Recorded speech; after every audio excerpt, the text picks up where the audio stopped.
नमस्कार। आज हामीले चाहिँ यो मौसम अनुसारको भिडियो तयार गर्न लागिरहेका छौँ। यो किनकि यति बेला भनेको चाहिँ धेरै रुगा खोकी हुने भएको कारणले यस समयमा यो खाँचो हुन्छ भन्ने हिसाबले यो मौसम अनुसार यो त अब अहिले फागुन महिना हो, जाडो जाँदो, गर्मी सुरु हुँदो बेलामा चाहिँ के हुन्छ भने यो बेलामा रुगाखोकी बेसी लाग्ने सम्भावना धेरैमा हुन्छ। मौसम बदलिने बेला पनि भन्छन्। अब यो के हो कसो हो, यो बेला धेरैलाई रुगाखोकी हुन्छ। अनि यसको रोकथाम कसरी गर्ने भन्नलाई यो रुगाखोकी हो। र फेरि यसले गाह्रो हुन लागेपछि चाहिँ धेरै नराम्रोसँग गाह्रो हुन्छ, रोग अनुसार हुन्छ, शरीर अनुसार हुन्छ। जस्तै अब अलिकति कमजोरी मानिस छ, त्यो व्यक्तिलाई रुगाखोकी लाग्यो भने धेरै शरीरले थाम्नै नसक्ने गरी गाह्रो हुन्छ। त्यो अवस्थामा पनि सजिलो होस् र आफूले चाहिँ घरैमा बसेर उपचार गर्न सकियोस्। मेडिसिन खाँदा पनि निको हुन्छ, नहुने होइन। मेडिसिन खाँदा निको पनि हुन्छ, उसले ग्यास्ट्रिक पनि उब्जाउँछ र मेडिसिन खाएर भएको निको फेरि पनि तुरुन्तै फर्किन सक्छ। हामीले जुन यो घरमा आफूले बनाउने जडीबुटीद्वारा औषधि बनाएर खायौँ, त्यो औषधिले मात्रै चाहिँ युज गऱ्यौँ भने चाहिँ फेरि तत्कालीन रुगाखोकी पनि लाग्दैन। र अर्को कुरा, शरीरलाई हानि नोक्सानी गर्दैन। मुख्य कुरा त्यो हो कि हाम्रो शरीरलाई औषधि खाएर हानि नोक्सानी गर्दैन, एकदम राम्रो पनि हुन्छ। आफ्नो भात भान्साभित्र भएको चिज हो, हामीले नजानेर मात्रै शरीरले दुःख पाइराखेको छ हामी सबैको। त्यसकारण यो रुगा खोकी एक नम्बरमा अहिले सबैलाई यो समस्या देखा पर्न लागिसकेको छ। एउटा घरमा एकजनालाई लागेपछि त्यो खोक्दा, हाछेउ गर्दा यो नभुल्नु होला। हातले मुख छोपेर मात्रै गर्नु होला, अरूलाई सबैलाई सर्छ। सरेपछि गाह्रो हुन्छ। अब बाहिर फेरि हिँडिन्छ, हिँड्दा पनि अरू मानिसलाई रुगा लागेको हुन्छ, रुगाखोकी हुन्छ। अनि हो मलाई त यस्तो भएको छ भन्छन्। आम्ने सामने भएपछि त्यो सास जुन्ने बित्तिकै यो सर्ने रोग हो। त्यसबाट बच्नको लागि पनि हामीले एउटा उपाय अपनाउनै पर्छ। अहिले अब मास्कको चलन छ, मास्क चाहिँ लगाउनु होला। घरबाट बाहिर हिँड्दाखेरि धुलो धुवाँबाट पनि जोगिने, कुनै रोगहरू चाहिँ लाग्दैन। त्यसो भएपछि हतपत कुनै पनि रोगले छुँदैन मास्क लगाएर हिँडेपछि। त्यसो गर्नु होला। घरभित्र पनि मलाई यस्तो भएको छ भनेर छाउछाउ छिउछिउ गरेर उसको अगाडि गरियो भने सबैलाई गाह्रो हुन्छ। एउटालाई त गाह्रो भयो, त्यसको उपाय गर्ने अरू त सबकुशल रहन् भन्ने हिसाबले अलिकति मुख छोपेर मास्क नै लगाउने। बालबच्चाको अगाडि त झन् त्यो आफ्नो सास पुर्याउनै हुँदैन। त्यो हिसाबले काम गर्नु होला। नत्र एउटालाई बिसो भयो अर्कोलाई समाउँछ। यो धेरै गाह्रो, सुन्नलाई सजिलो के हो र रुगाखोकी, सुन्नलाई र भन्नलाई चाहिँ यो केही होइन। तर वास्तवमा यो रोगले धेरै नै गाह्रो बनाउँछ। ठुलो मान्छेलाई हुँदा त बरु लौ अब जे औषधि खाउँला खपाउँला, त्यही व्यथा सानोलाई सर्दाखेरि फेरि ठुलोको सानोलाई चाँडो सर्छ। त्यो गाह्रो हुन्छ। त्यो नहोस् भन्नको लागि अब यस्तो सुरु हुने बित्तिकै अब रुगा सुरु भयो मलाई भनेपछि पहिला एक नम्बरमा के गर्नुहोस् भनेदेखि अब बेसार भनेर चिन्नुहुन्छ कसैले, अब हामी बेसारै भन्छौँ, कसैले हल्दी भनेर चिन्नुहुन्छ होला। त्यो आफ्नो ठाउँको चाहिँ बुझाइ हो। त्यो बुझाइलाई चाहिँ राम्रोसँग बुझ्नुहोस् र हरियो सालको पात अथवा हरियो सालको पात सम्भव भएन, अब ल्याउने ठाउँ छैन, अब रुगा त लागिसक्यो कहाँबाट ल्याउने भन्ने भयो भने पाएसम्म करकलको पात, त्यो पाइएन भनेपछि जेको हरियो पात भए पनि हरियो पात लिएर आउनुहोस् र बेसारको धुलो राख्नुहोस्। एउटा कराईमा अथवा मकल केमा हुन्छ आगो बाल्नुहोस्। अनि त्यो आगो बालेपछि भुँरो हुन्छ। त्यो भुँरामा त्यो बेसारको धुलो पोको पारेको हरियो पात त्यो भुँरामा राख्नुहोस् र त्यसको बाफ जस्तै अब त्यो बलिसकेपछि धुवा पनि आउँछ। त्यो धुवा बाफ त्यसलाई चाहिँ आरामले लिनुहोस् नाकमुखबाट। त्यो लिनुहोस्। त्यसले रुगालाई एकदमै चाँडो कन्ट्रोल गर्छ। हामीले मेडिसिन खाए भन्दा पनि हामीले त्यो गर्न सक्यौँ भने धेरै चाँडो कन्ट्रोल गर्छ रुगालाई। त्यो पातमा जे होस् अलिक नै होस् बेसार, अब 2-3 चम्चै होस्, त्यति लगेर त्यो आगोमा राखेर त्यसको बाफ आरामले लिनुहोस्। लिइसकेपछि त्यो बाफ लिइसकेपछि के गर्नुहोस् भन्दाखेरि अदुवालाई सफा बनाएर बोक्रा निकालेर कुट्नुहोस्। त्यो कुटेर आधी चम्चा जति चाहिँ अदुवाको रस होस्, झन्डै 1 चम्चा जस्तो चाहिँ मह होस्। त्यो अदुवाको रस र महलाई राम्रोसँग फिटेर त्यो बाफ लिइसकेपछि चाहिँ तुरुन्तै त्यो अदुवाको रस र मह चाहिँ राम्रोसँग फिटेर मिलाएर खाइदिनुहोस्। त्यसरी खाँदाखेरि खोकी पनि सन्चो हुन्छ। खोकी धेरै सन्चो हुन्छ। रुगा उताबाट कन्ट्रोल भयो त्यही बेसारको धुवाले बाफले भने यतापट्टि खोकीलाई चाहिँ अदुवा र मह, अदुवाको रस महमा मिक्स गरेर राम्रोसँग फिटेर खाइदिनुहोस्। बिहान 1 चम्चा बेलुका 1 चम्चा त्यो खाने गर्नुहोस्। 3 टाइम जति बेसारको बाफ लिनुहोस्। त्यसपछि अदुवा र मह त्यो चाहिँ अब जाति नहुन्जेल 4 दिन 5 दिन कति हुन्छ, 3 दिनदेखि 4 दिन 5 दिन कति समयमा एकदम आफूलाई जाति हुन्छ त्यो हिसाबले त्यो खाइदिनुहोस्। रुगा खोकी यो 2टा औषधि गर्दाखेरि निको हुन्छ। र यही औषधि बच्चालाई खुवाउनु पर्यो। यही अदुवाको रस र मह बच्चालाई खुवाउनु पर्यो भनेपछि जस्तै अब ठुलो मान्छेले 1-1 चम्चा खान्छौँ हामी भने सानोलाई अब कुन उमेरकालाई खुवाउनु पर्ने छ त्यही अनुपातले घटाएर धेरै सानोलाई त यसो जिब्रोमा चटाउने मात्रै हो। यो सानो सानो बच्चालाई के गर्ने भनेर फेरि अब त्यसमा अर्को प्रश्न उठ्छ। अनि त्यही भएर मैले अहिले नै भन्दैछु धेरै सानोलाई चटाउने मात्रै हो।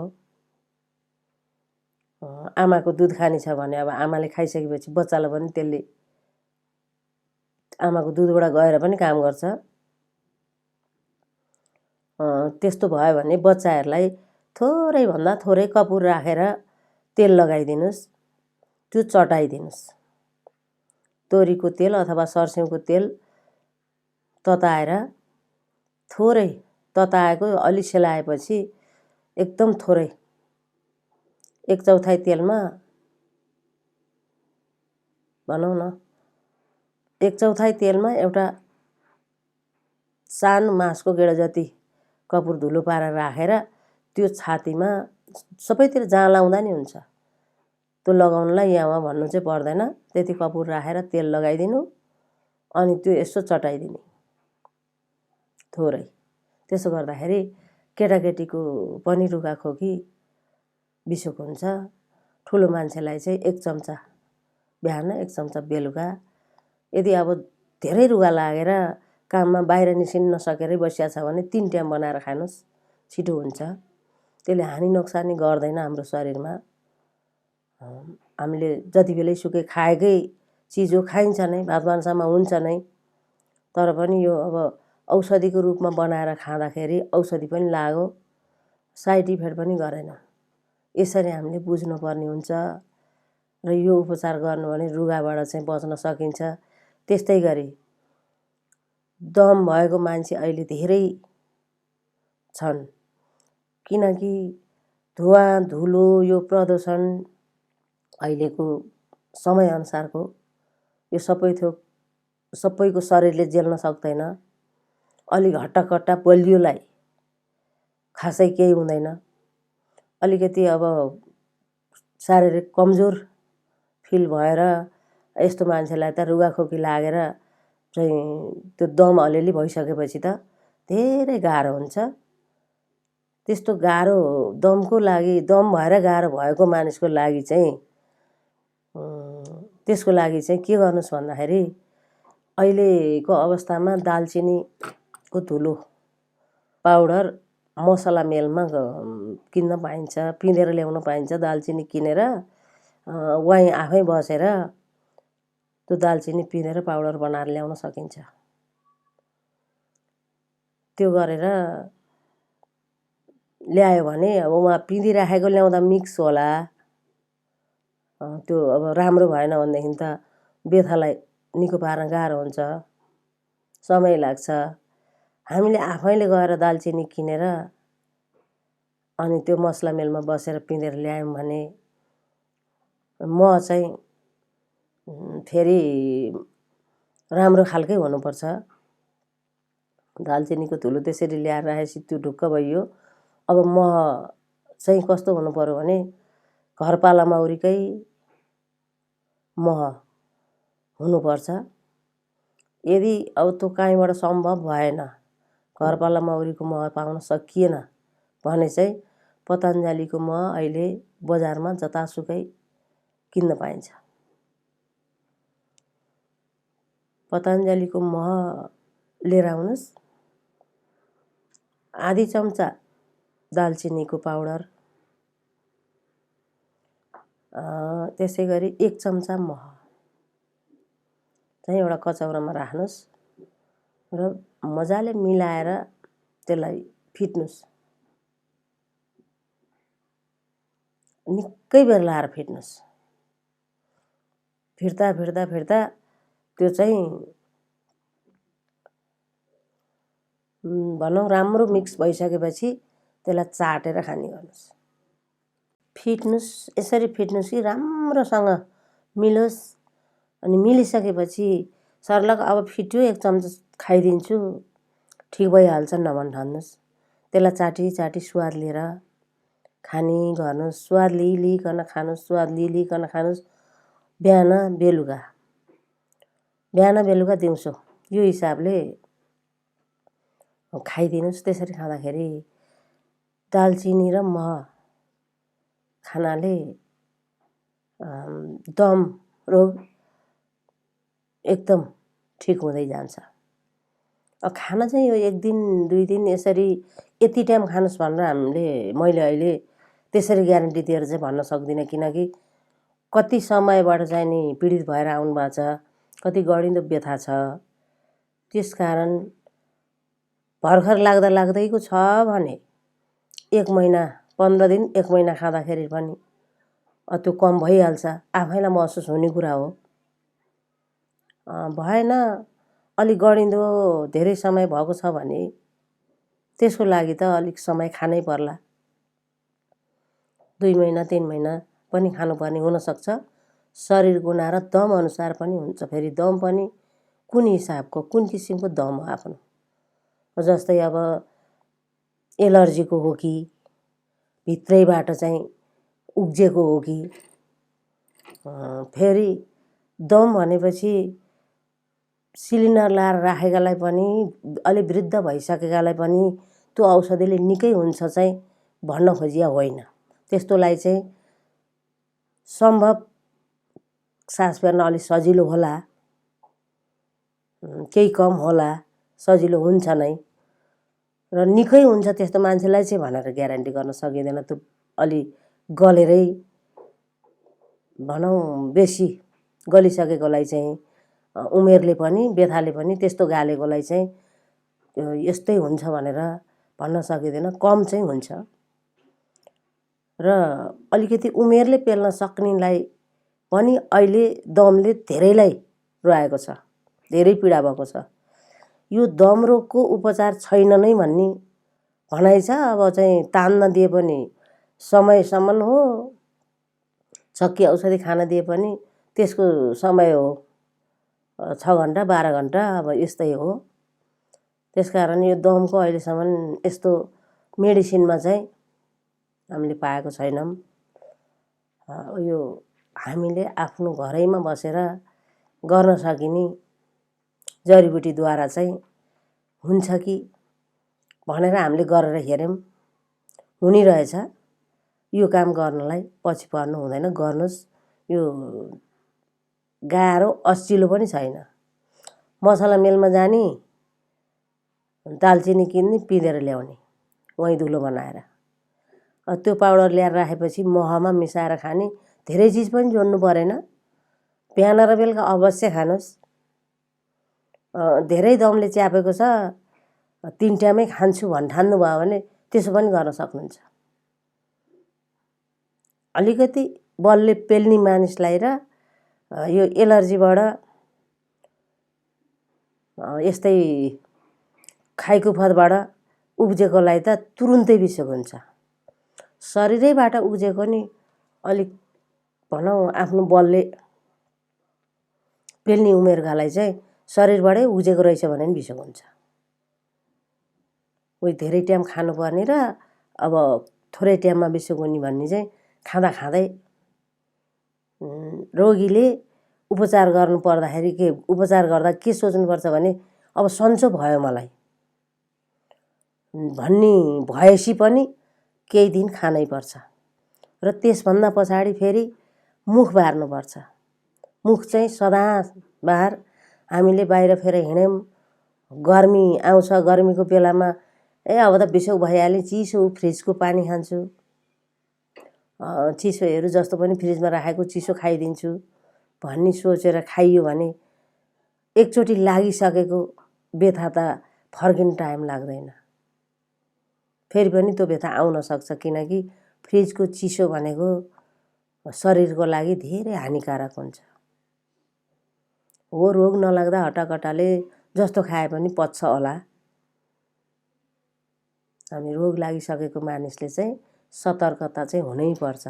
बढी चिल्लो, यो दमको रोग लाग्ने मान्छेले बढी चिल्लो पनि खान हुँदैन कति बेला पनि, र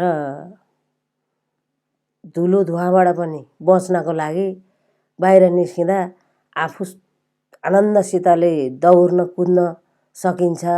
अब रोगले चाहिँ बाहिर निस्किन गाह्रो थियो तलमाथि गर्न भने, अब रोग निको भइसकेपछि हामी आनन्दले हिँड्न सकिन्छ भने बाहिर निस्किनु पर्दाखेरि मास्क लगाएर हिँड्नुपर्छ। त्यति लगाउन सकिन्न भनेर हामीले त्यसलाई चाहिँ त्यत्तिकै हिँड्नु हुँदैन अहिले, किनभने धेरै नै प्रदूषण बढी छ। संसार उता गए बाटो बनाउने, उता गए बाटो बनाउने, सवारी साधन नगुड्ने ठाउँ हुँदैन। बेसरी धुलो उड्या हुन्छ, त्यही धुलो फोहोर त्यो दूषित कणहरू चाहिँ हाम्रो सासबाट पुरै जान्छ। कहिलेकाहीँ खुल्ला भइहालिएछ भने नि मुखबाट सास कहिल्यै लिनु हुँदैन बाहिर हिँड्दा।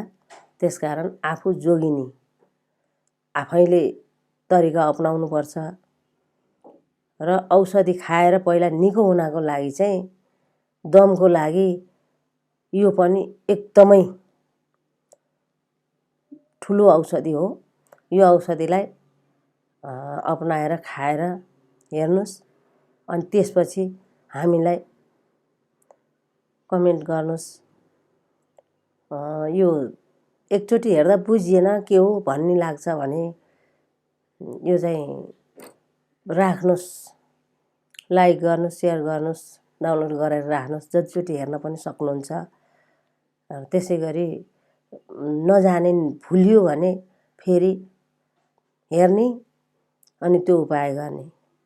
यो रोगले अहिले पीडित जहाँसुकै छन् मान्छे, कतिजनाले मलाई फोनमा भन्नुभयो र मैले आज यो भिडियो बनाएर राखिदिउँ सबैलाई सजिलो होस् भनेर राख्न खोजिएको हो। किनकि समस्या नपरेकालाई पो अब यो के हो र किन चाहियो र जस्तो हुन्छ।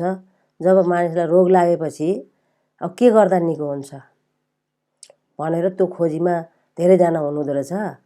दमको लागि सजिलो तरिकाले भनौँ 1-2 चिजबाटै हुने चाहिँ राखिदिनुहोस् न आमा भनेर कसैले दिदी राखिदिनुहोस् भने यस्तो कुराहरू गरिरहनु भएर मैले चाहिँ सजिलो पनि हो धेरै खर्चालु पनि होइन। कति बेला कहाँ गएर लिएर आउनु कति थोक जोड्नु भन्नु पर्दैन। दालचिनी मसला पसलमा पाइन्छ, त्यहीँ लिएर त्यहीँ पिँधेर ल्याउन सकिन्छ। त्यति गरेर पाउडर ल्याएर राखेर मजाले बनाएर खानुहोस् र आरामसँग जिन्दगी जिउनुहोस्, सजिलोसँग हिँड्नुहोस्, सजिलोसँग सास फेर्नुहोस्। सबसे रोगमा अप्ठ्यारो के हो भने दम। जबकि सासै नआइसकेपछि अब त्यो अरूको त उपाय भएन नि। यहाँ दुखे सन्थी वहाँ दुखे सन्थी हुन त रोग सबै गाह्रो। तर पनि सास नआउने जति गाह्रो चाहिँ के चाहिँ होला त अरू। सास नआइसकेपछि त मरिहाल्न नि नसकिने, सास फेर्न नसकिने यस्तो रोगले धेरै मानिसलाई पीडा भएको छ। यो पीडाबाट मुक्त हुनलाई यति औषधि गर्नुभयो भने यति टाइमसम्म मैले तोक्दिनँ है।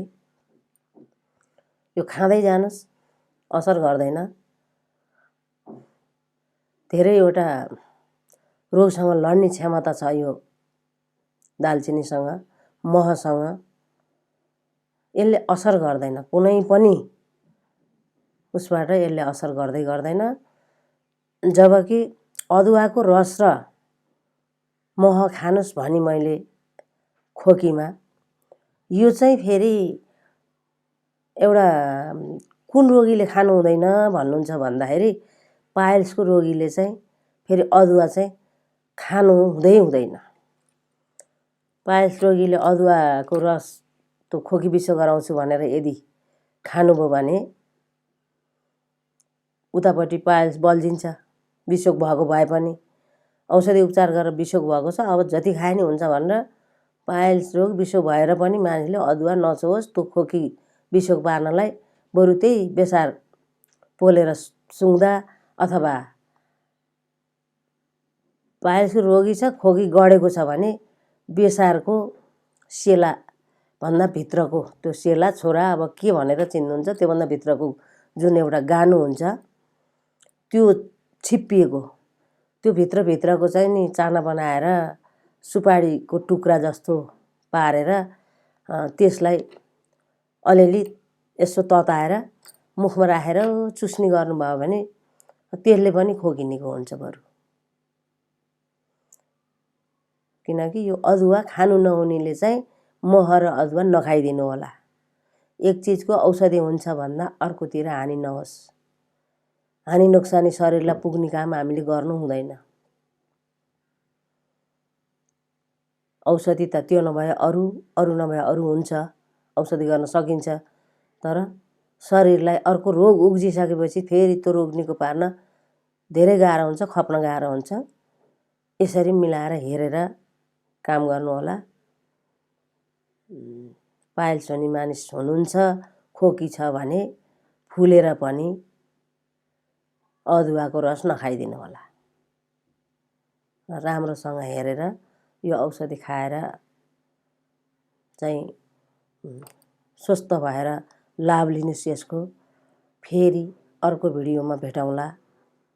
आजलाई बिदा भए। धन्यवाद।